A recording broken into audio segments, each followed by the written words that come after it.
This is Entrepreneurs Get Visible, the podcast for people who want more impact, influence, and income. I'm Anna Parker-Naples, and I'll be sharing with you proven methods from leading entrepreneurs that help you get visible as an authority in your field. Because anything's possible when you get visible.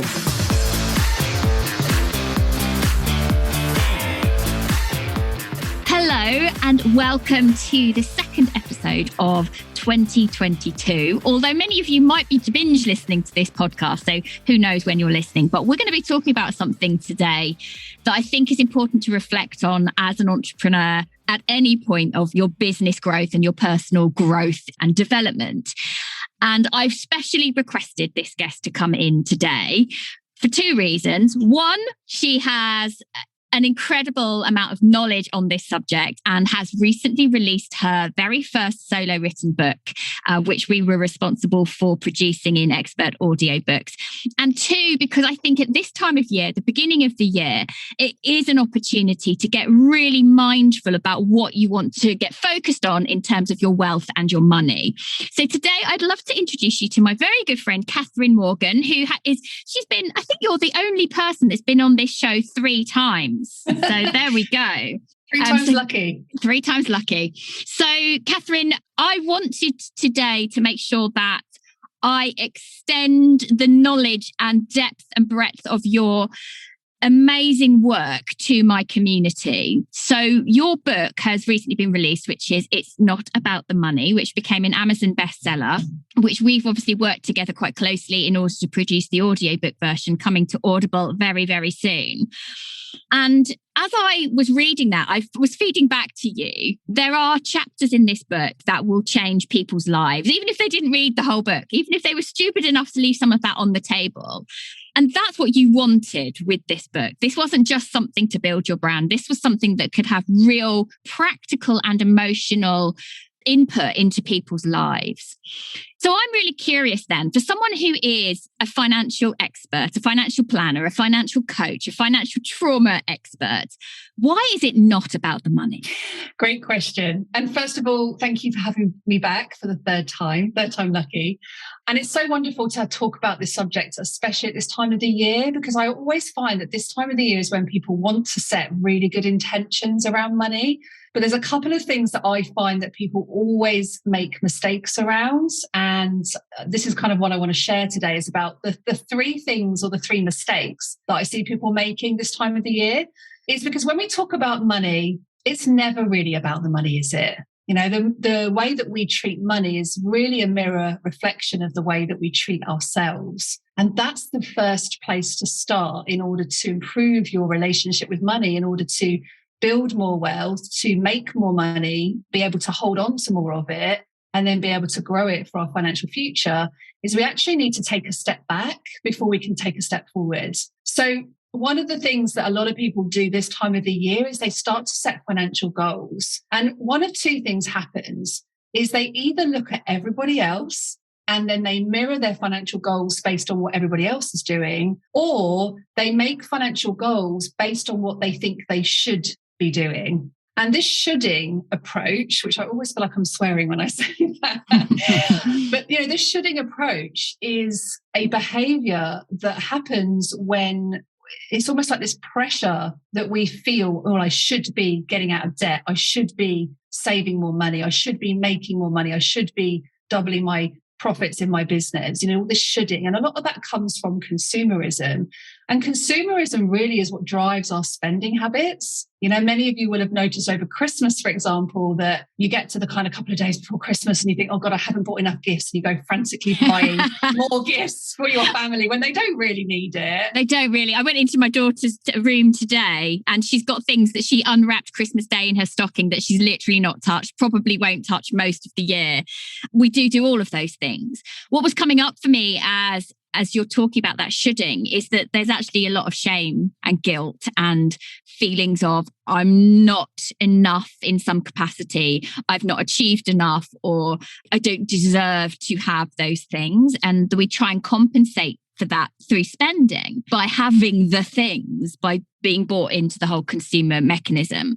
And I think as entrepreneurs as well, seeing people who are doing really well or giving off that perception of tremendous amounts of wealth and success can be a really huge trigger. And actually, just before I came on this interview, someone had tagged me on Facebook along with 4 or 5 other women saying, I want to apologize publicly to these women because I unfollowed you for 6 months because I hated you.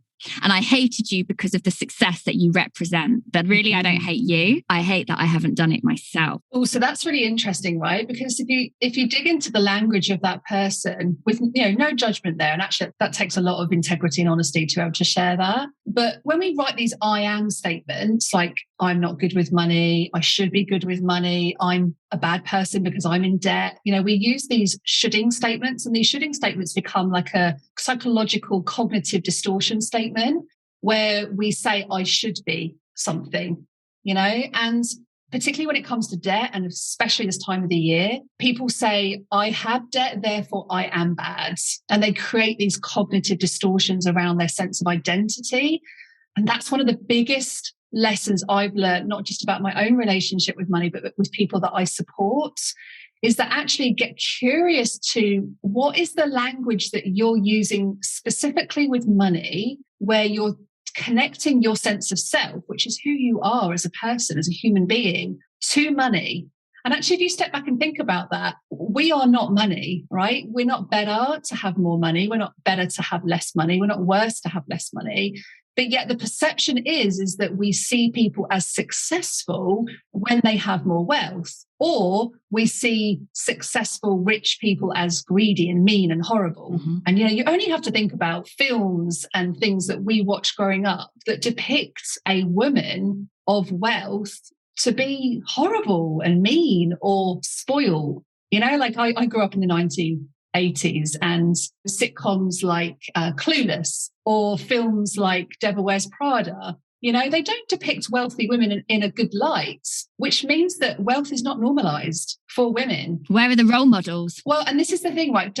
What I want everyone listening to this episode today is not to wait for that role model, because more women are creating more wealth now. Generationally, there's actually more women now that hold more wealth than men. And when women do hold more wealth and power in the world, we actually grow the economy faster because we invest in things that are more ethical, sustainable. We invest in things that grow the planet. And so we often sit back and think, okay, well, I'll just wait for that to happen because it's not, it's not for me. Wealth is not for me, it's for somebody else. And we hold on to these beliefs that, well, if I have the money, somebody else doesn't. And we limit our capacity to actually receive having money in the first place, or we limit our capacity to hold on to that wealth. And this is where overspending happens, where our self-worth is linked to our money or our net worth. And then we don't feel good enough to hold on to it. So we just find any excuse to get rid of that money as quickly as possible. One of the things you mentioned in your book, and I might not quite have the right terms here,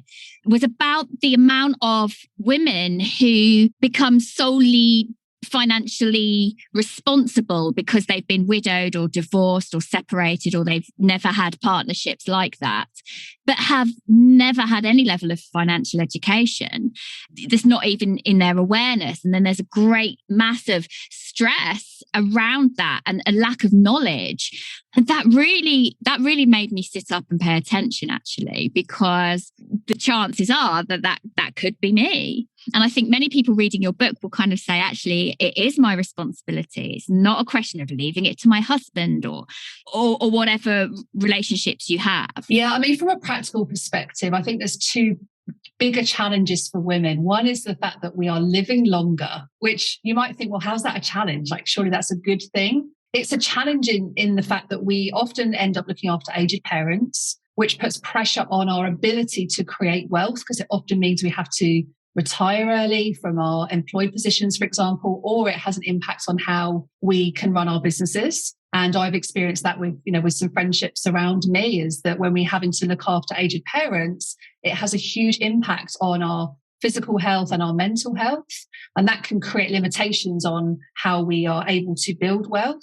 But also, because we live longer, we do need to take some responsibility around money. And I think for a lot of women, we're quite comfortable to take control over the household purse. But when it comes to the more serious money conversations like investing, we kind of tend to shy away from that. And I think that responsibility falls more down to the way that the media communicates to women specifically about wealth creation. If you think about, again, going back to the media examples, films are often around men being the main breadwinners or men investing on the stock market, for example. You know, we don't normalize that for women. So I think there's a lot of responsibility that the media need to change with regards to how they educate women to start being interested or intrigued into investing for their future. But also we need to change some of the jargon. You know, there's so much jargon in the investing industry, and there's so many ways that people can fall into investment scams that we just think, oh, well, I don't want to lose any money. And we go into that scarcity mindset again, that fear mindset. And so we don't take any action. And actually, the likelihood is that every single woman listening to this podcast interview will end up in a position, in the majority of us, where we outlive our partners, or we go through a divorce or a loss of a partner in later life. And then we're left then in a position where we've suddenly got to deal with money and we've never dealt with it before. That creates this trauma environment around a subject that, quite frankly, is probably the last thing that you want to deal with when you've been through a divorce or the loss of a partner.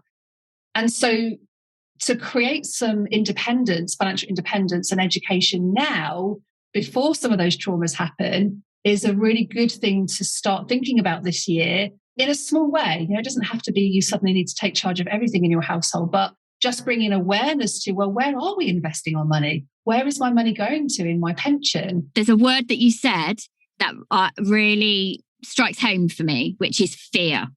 And Catherine and I have known each other quite a few years now. And I used to get very, very scared at looking at my finances. I was one of those people, even if business was doing well, I didn't want to look at the bank account. And through a lot of work that I've done myself, I started to break down those barriers. And because I wasn't scared, which is the emotional side of it, the history I've had with money, my own environments to do with money, things I've been through in the past, and then feeling ready and open to explore the possibility that I can take control in those areas, then allows me to do the practical steps.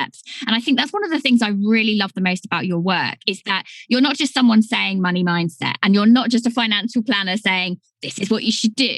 Your work encompasses both. And I think that makes it quite unique in the space. Yeah, I think with fear, coming back to that emotion around money, you know, money is like a coin. It has two sides. It's got the practical sides, things that we ought to be doing. And it then has the flip side of that, which is all the emotional baggage that we carry around money. You know, fear, guilt, shame, regret, anger, shame, responsibility, you know, all of these emotions, which are not negative, by the way. You know, a lot of people think, well, fear is negative. All of these emotions that we connect to money have a message behind them. So whenever I feel fearful about money, and this happens to me too, right? Even as a financial expert, I still get fear around money. As I'm up leveling my wealth, I still get these fears that come up. But I sit back and think, what message does this fear have for me? Because fear often happens when we're stepping outside of our comfort zone, something that's not familiar to us. So of course, if you're going to be looking at your financial goals and intentions for this year, and maybe you've never done that before, or maybe you're setting yourself some goals that are much higher than you've ever set yourself before, it's going to feel scary, and that's okay, you know, because that fear is there to stretch that financial comfort zone that you probably just inherited from parents, grandparents, from past generations. And that's the really interesting bit that I think that I love to get more curious around with my work, is how actually every single belief that we carry about ourselves comes from our energy fields. It comes from prior generations that have passed those beliefs forward to every single future generation. And so actually the beliefs and the emotions that come up around money may not actually even belong to you and may not serve you.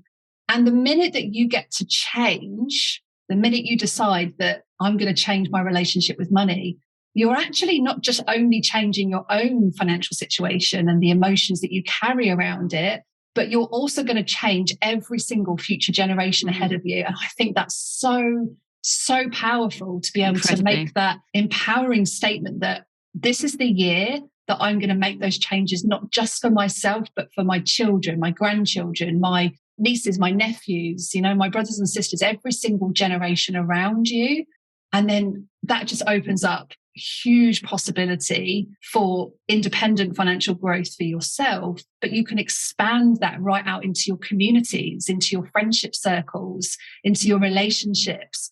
And then you take that into all other areas and pillars of your life, so your health, your relationships, your self-love, your businesses, everything around you suddenly becomes a lot clearer because you're no longer trying to avoid fear or guilt or shame. You're actually feeling safe enough to sit in that emotion and be able to explore what message does that emotion have for you, because often it's just going to be there to keep you safe. And often those emotions will come from a place of trauma.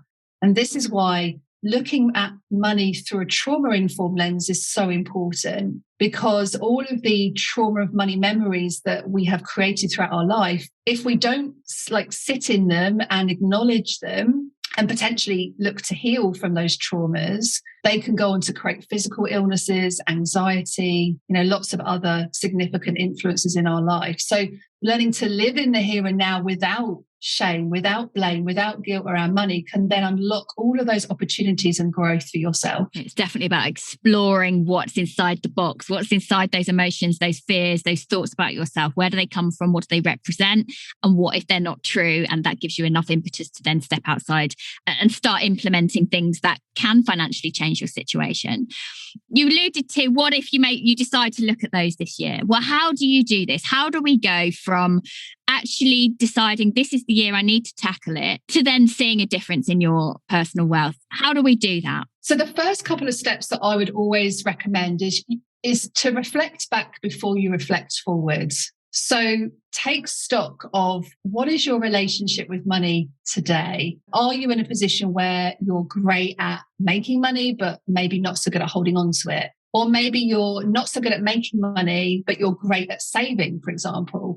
And many people think that it's all about saving money. And actually it's not. There's a lot of people that I deal with that have a money disorder where they save so much money, but then they never want to spend money on themselves, which then leads to lack of self-deserving and treating ourselves.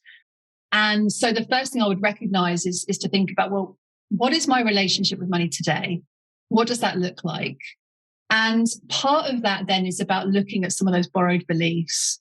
And a really great exercise that I love to share when I talk to people about this is to grab a piece of paper and just start to draw out your family tree and start to think about what were some of the messages or the sayings that people said to you or the behaviors that you observed when you were growing up. So they could have been from parents, caregivers, brothers and sisters, society at the time, magazines that you read, books that influenced you growing up, anything that just comes up around your relationship with money, and see if you can start to make some connections between people in your family. And when I did this exercise, for example, a couple of memories came up for me where I remember my dad used to have a ceramic jar in his bedroom, and he would come home from work, from the office, and he would put all of his pound coins into this jar. And I can't remember what he did with the coppers, which is really interesting in itself, right? And he put all of these pound coins into this pot, and he would put the pot to the back of his wardrobe, and he would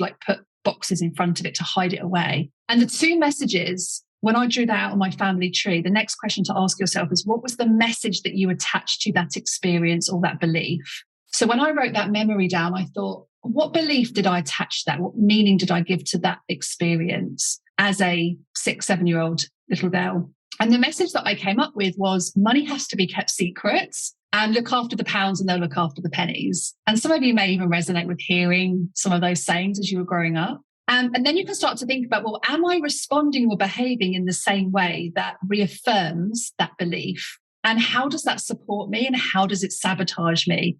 So imagine you've got a coin in your hand, and for each belief that you identify, you've got one side of the coin, which is, how is it supporting you? Flip it over, how is it sabotaging you? So in that example I just shared with you, how it's sabotaging me is, well, I have to keep money secret. And that definitely played out in my relationship with money in my 20s. I lived in debt shame cycles for years. as a financial advisor. So I knew everything there was to know about money, but I still didn't take the right action. But how it supported me was it actually did encourage me about the importance of putting money to one side.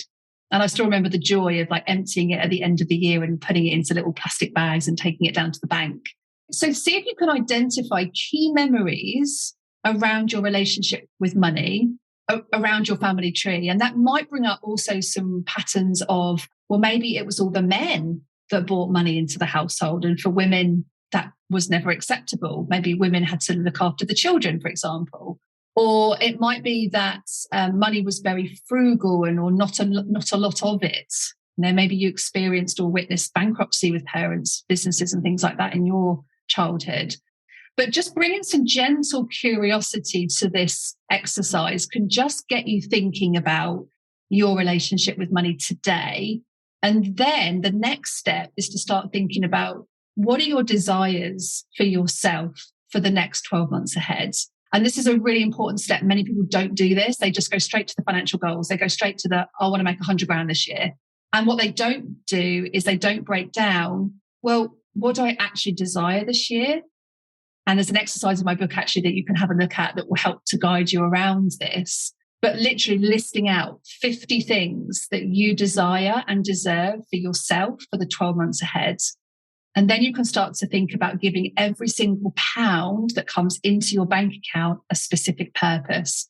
And in the book, we refer to this as the getting financially naked exercise.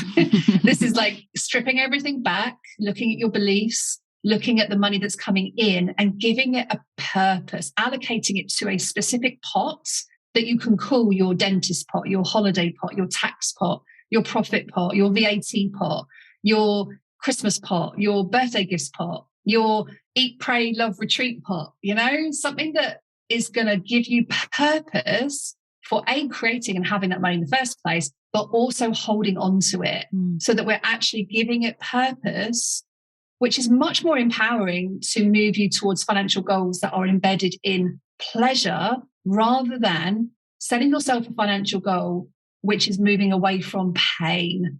Then there's an important distinction there. Most people set goals around paying debt off, for example. I don't want to pay this 50K of debt off.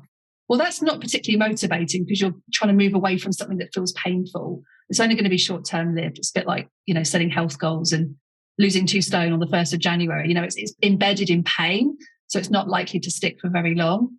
Whereas if you set your financial goals based on something that's really desirable, something that you're really, really excited to move towards, it's a lot more empowering. That positive emotion, how can you have more joy? And that's one of the things I've been looking at in my business and how I run my business and my version of success, that it's not about the money. It's actually about, well, how do I bring the freedom and expansiveness and joy to my life? So if my business can allow me to have more joy and freedom, why don't I take more of that now?